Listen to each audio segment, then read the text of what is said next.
Work-related stress develops when workers are unable to cope with the demands being placed on them by their employers. This can be caused by a number of factors, like insufficient attention to job design, inadequate training and support, the way the work is organized, or the nature of the tasks involved. Most workplaces come under pressure from time to time as a result of sudden surges in activity or unforeseen emergencies, and few staff have a problem with helping out in these situations. But when these temporary emergencies become a permanent crisis of a long-term systemic nature, then we are talking about more than just the everyday ebb and flow of work pressures. This is workplace stress, which reflects a toxic work culture and poor operational decision-making cascading down throughout the business. Work-related stress is on the increase in many parts of the world. It now ranks as the top health and safety issue in the UK, accounting for 40% of all cases reported in the 2012 Labour Force survey. Stress is also now the second most reported work-related problem in the EU. Workers in the Irish banking sector can identify with these findings because, for them, workplace stress has never been more intense. In a survey completed by almost 600 workplace representatives earlier this year, IBOA found that almost 96% reported that the level of stress had become more intense, less than 3% reported no change, and 0.5% said it had become less intense. The respondents identified a number of crucial factors contributing to their increasingly difficult working environment, which we will explore further in the next few minutes.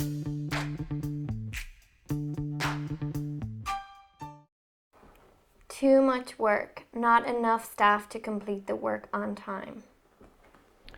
The activists were asked to indicate the strength of their agreement with the following sentence.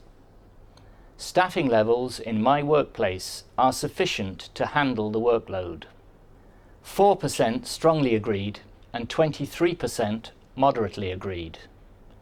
But the overwhelming balance of opinion was in the negative, with 29% moderately disagreeing and a whopping 40% strongly disagreeing.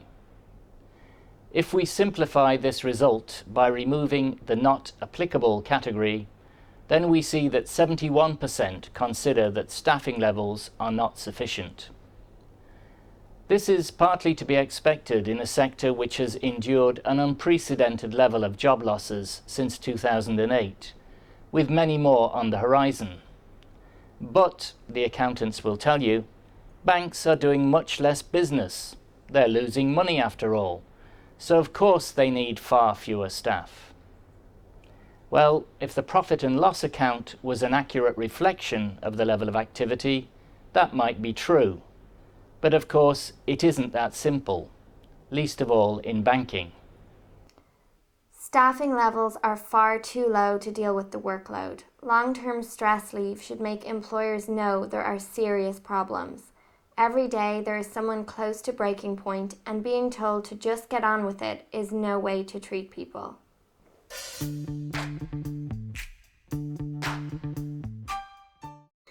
Sales has become the overriding factor in our place.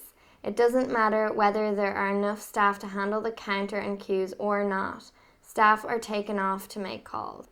Management regularly try to frighten staff with comments about their jobs not being safe.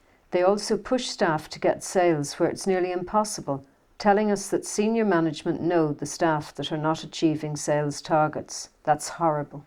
A lot of important work and customer meetings don't count towards figures as they are not new sales. A lot of customers are struggling, and trying to help them with difficulties is not appreciated. Bank workers are still under pressure to meet steep, some would say wildly unrealistic, sales targets. There has been no let-up in the pressure to sell, even though the reckless pursuit of sales targets was a key element in the culture that led to the crash. and despite recent revelations that banks in Britain and Ireland have been guilty of mis-selling of payment protection insurance on a breathtaking scale, bank workers are still pushed to generate leads in pursuit of ambitious sales targets. And of course, the demand for new financial products has fallen sharply during the recession, but the pressure to sell remains unrelenting. There is an increased focus on numbers, which is cloaked in phrases like taking care of the customer. But meeting targets is actually all that matters from a management point of view. As customer advisors, we have a meeting every morning with our branch manager and our sales manager. There is a pressure put on us to get every type of sale, particularly I&I. We are told that the meetings we hold with customers are financial reviews for the customer, but then we are measured in terms of sales on PMO, etc. So it is not about the customer needs at all. Commentators are right to point out that Irish banks are not doing anything like the lending they did in the heady days of the boom. But reduced lending doesn't automatically translate into a corresponding reduction in activity. Some of the effort that previously went into lending is now being directed towards debt recovery, and banks have developed specialist units to deal with these issues. However, frontline staff are also having to spend more time dealing with customers in distress, and whether their distress is financial or emotional, these customers generally require a lot more attention than was the case in the boom.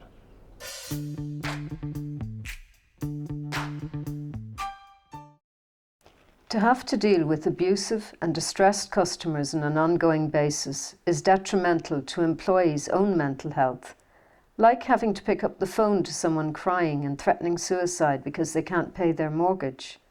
I could go on. Frontline staff have always been the representatives of the bank who are most accessible to customers. So workers in customer-facing roles have generally borne the brunt of the anger and pain felt by customers.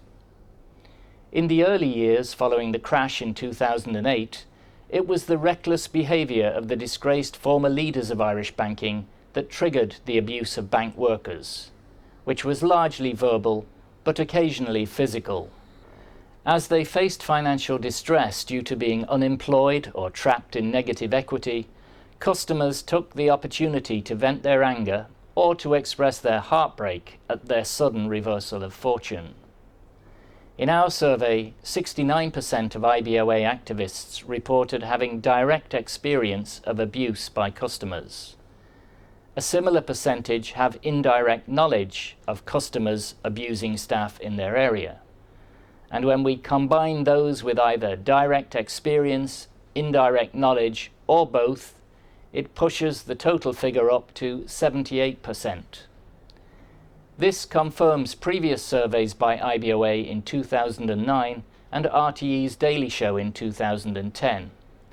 In our 2009 poll, 77% of bank workers said they had experienced abuse from customers or the public inside or outside the workplace, while the Daily Show survey found that 75% had experienced abuse from the public.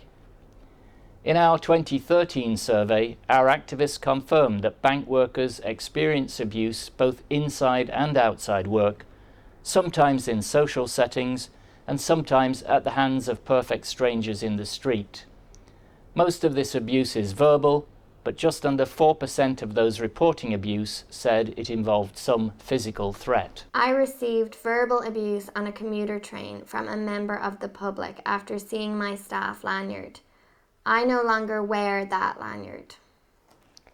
A female member of staff was being sworn at by a substantially larger male customer who was leaning over the counter at her. I witnessed the branch manager getting up from his chair in his office, I thought to deal with the matter, but he simply closed his office door. Apart from upsetting the staff member at the receiving end, these events also affect colleagues and other customers in the vicinity. For some bank workers, these incidents can also evoke another potential stress factor, the threat of violent bank robberies. As the crisis has unfolded, the tone of abuse from customers has gradually changed. The raw emotion of customers angry at the revelations of the reckless behavior of senior executives is still in evidence, but the more dominant theme now seems to be customer frustration at the new measures being introduced as part of the restructuring of the sector, such as the closure or reconfiguration of branches. For most customers, these new developments can be summed up in 5 words: higher charges for reduced services. And bank workers have a good deal of sympathy for the plight of their customers in this rapidly changing environment. Systems are constantly changing. What we are able to do one week, we are unable to do now. It is difficult for customers and staff to manage so much change. Recently we had a customer shouting because they now have to wait longer in the queue, over 30 minutes sometimes. In some instances, you might have 10 customers shouting at one staff member. We have been getting lots of abuse recently over the new branch model. Customers are very annoyed also with the changes in interpays, credit cards, no drafts less than €500 and changes to secure cash. Customers feel their service is being diminished and fees are increasing. And as for their employer's role in providing them with effective protection from abusive customers, the verdict of our activists is very decisive. Only 2% strongly agreed that effective protection was in place, while 25% moderately agreed to the proposition. The 14% in the not applicable category are most likely to be working in non-customer facing roles. So this leaves 32% moderately disagreeing and a further 27% strongly disagreeing that protection is effective. If we simplify the results again into a straight yes-no response, we see that only 30% of our activists believe that protection is effective, while a massive 70% do not consider it to be so.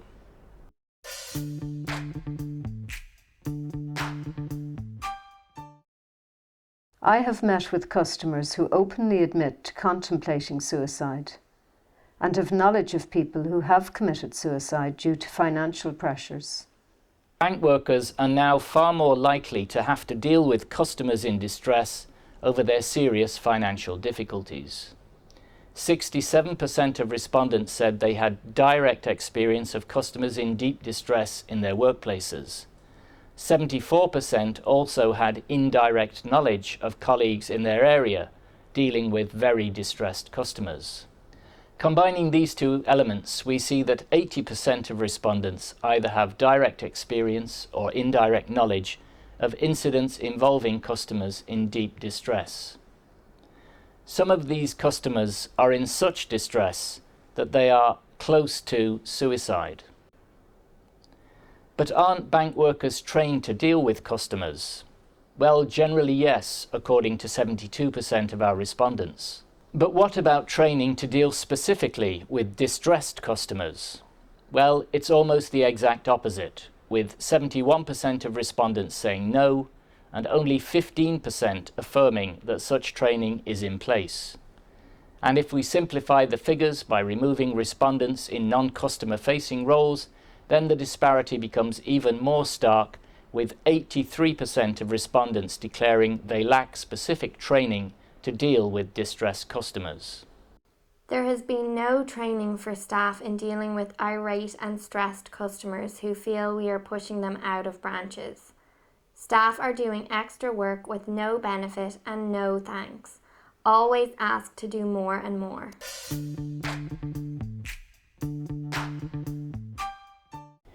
As for other sources of stress, it is worth noting that for many bank workers, their employer is also their primary lender when it comes to their own personal finances.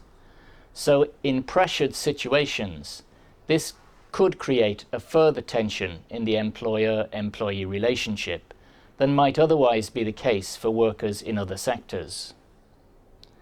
The speed of change within Irish banking is not only being generated internally by new operational policies and practices, it has also been influenced by a number of external factors. These include the demand for new standards of compliance driven by the regulatory authorities, as well as additional pressures from government, which add another layer of complexity to an already difficult situation. Complexity of work regulations and compliance, without adequate training, is leading to frustration and stress amongst me and my colleagues.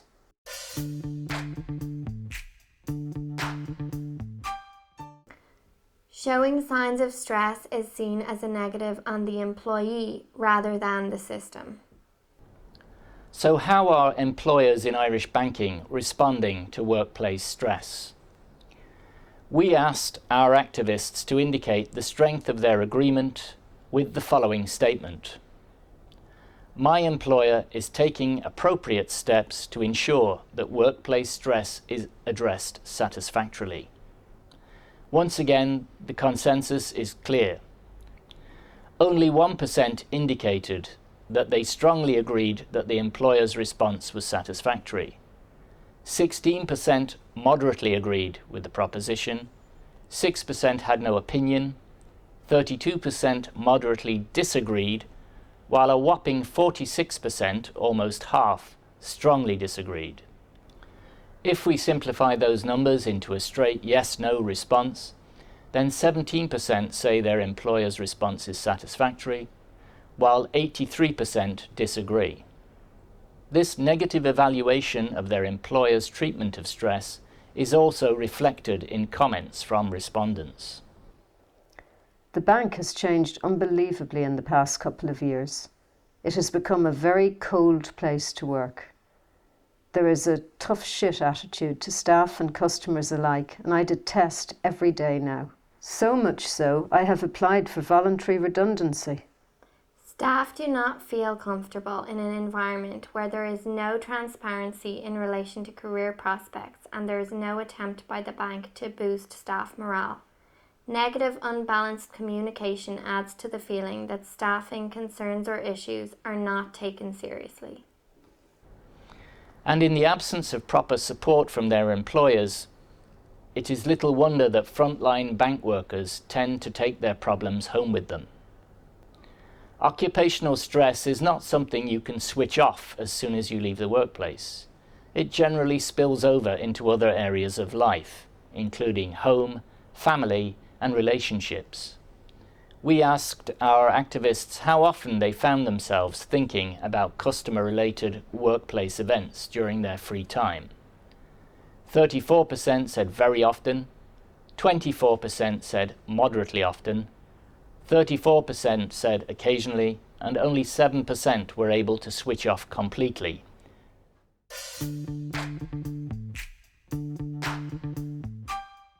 The literature on workplace stress abounds with evidence of both short-term and long-term health problems, like heart conditions, high blood pressure, weakened immune systems, peptic ulcers, and backaches, as well as depression, anxiety, sleep problems, burnout, and family relationship issues. Stress has also been associated with the abuse of drugs, alcohol, and tobacco, as well as cognitive conditions like difficulty in decision-making, concentrating, or remembering or learning new things.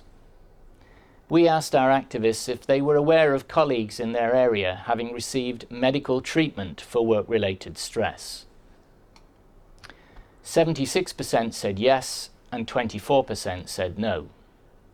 We then asked those who answered yes to the question on medical treatment to comment on how this affected these workers. 73% reported that temporary absence of less than 4 weeks was involved. 79% reported long-term absence of more than 4 weeks. 15% said disciplinary action was involved. And 5% reported termination of employment at the employer's behest, while 22% indicated that employment was terminated at the employee's request.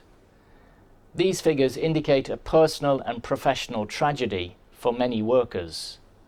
But of course they also have significant consequences for the business, like higher rates of absenteeism, higher staff turnover, reduced productivity, and increased costs from compensation or healthcare.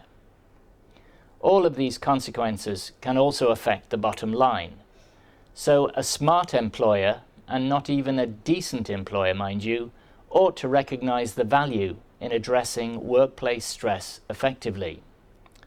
So adopting a macho style of management by placing undue pressure on workers and threatening them with dismissal if they object is actually counterproductive. It's a relic of a bygone era, the Stone Age.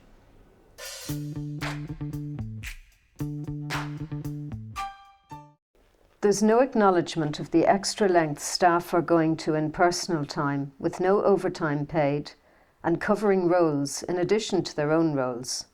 Staff morale is without doubt at its lowest ever, and stress levels at the highest ever.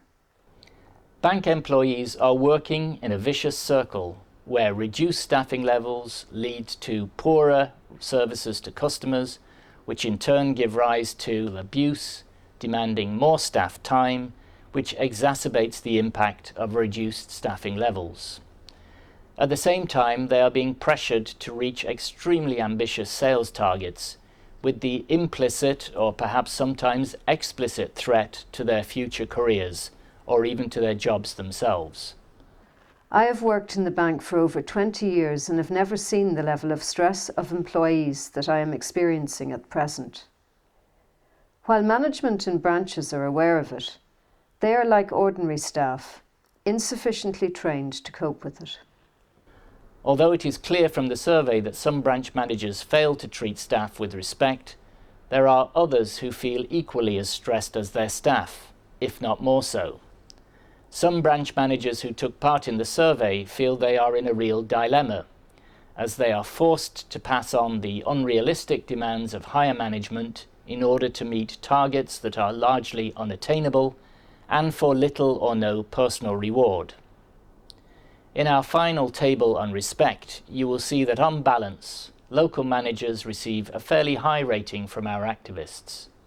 73% of respondents said they were treated with respect by local management. Although this doesn't match the 89% who say they were treated with respect by their staff colleagues, it does compare favourably with the assessments of other players in banking. 58% said they were treated with respect by customers. At 49%, respect from senior management is acknowledged by less than half of the respondents, and that figure is just marginally ahead of the level of respect felt from the general public, which is at 45%. Senior management don't have an idea about the stress and pressure that junior and frontline staff are under at the moment. We are getting no support whatsoever. An email from head office at the end of the year thanking us for our cooperation during the year no longer cuts it.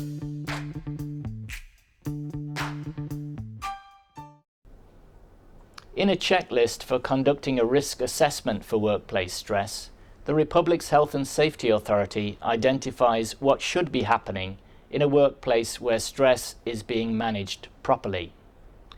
Let's run through 8 of these questions quickly so you can rate your own workplace. If you agree with the statement, hold your voting card up with the green side facing towards the big screen. If you disagree, hold your voting card up with the pink side facing the big screen. Okay, so that's green if you agree and pink if you disagree. So here's the first statement. The employer provides employees with adequate and achievable demands in relation to the agreed hours of work. So, green or pink? Green for agree, pink if you disagree. The next statement. Jobs are designed to be within the capabilities of employees. Okay, so is that green or is it pink? Employees' concerns about their work environment are addressed. Green or pink? The employer has policies and procedures to adequately support employees. You know the drill by now. Employees are made aware of the probable impact of any changes to their jobs and are given appropriate training to support any changes in their jobs. Systems are in place to ensure that the contribution of employees is recognised. And here's the last one. Employees are provided with positive feedback on their performance if they do a job well. Okay, so I'll ask the President to give her overall assessment. So, Jessie, was that mainly green or mainly pink?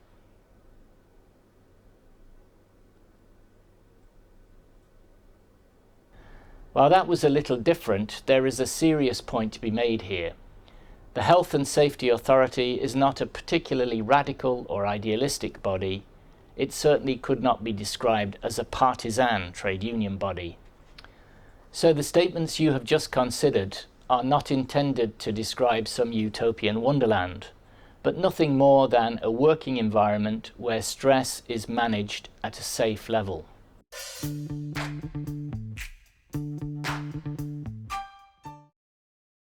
Staff are crying out for help.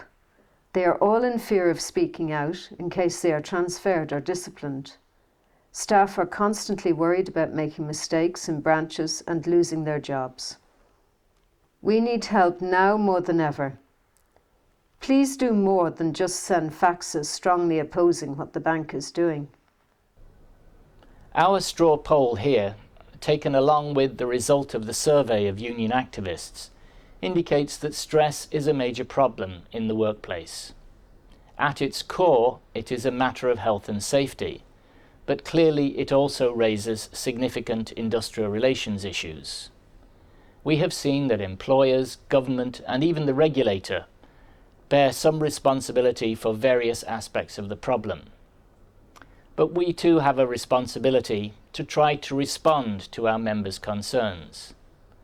Clearly, stress affects each individual in different ways, and by the very nature of the problem, victims are often extremely reluctant to come forward.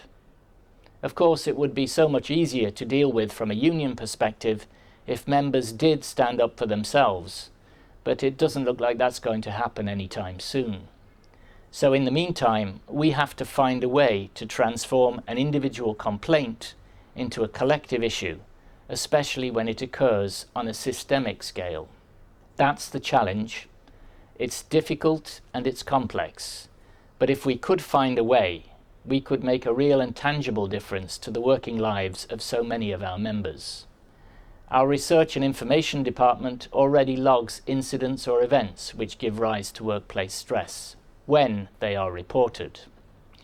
As well as this, we might also consider creating a stress watch facility to encourage members to provide us with additional information on an ongoing basis. Members could supply this information confidentially, but on the understanding that we might publicise some examples in the My IBOA area of the union websites or in Spectrum, after of course removing any potential identifying comments. We would do this in order to encourage other members to participate in raising awareness of the issue. We could also provide further guidance on the websites about dealing with work-related stress, bearing in mind, of course, that we are not medical professionals or psychologists. If the information supplied by members begins to reveal a pattern of results in particular locations or even in particular roles, then the union could conduct further investigations. If these concerns are substantiated, they could then be raised either as a collective grievance with the employer or as a health and safety issue to be examined by safety inspectors from the appropriate state agency. It is vital that we as a union can offer some means of redress to our members in this situation. One of the lessons emerging from this conference is that our members should no longer have to suffer in silence. Solidarity is the key, not just as a nice rhetorical flourish to end this presentation, but as the benchmark for everything we do. As one of the respondents to the survey wrote in very simple terms, we have to look after each other better.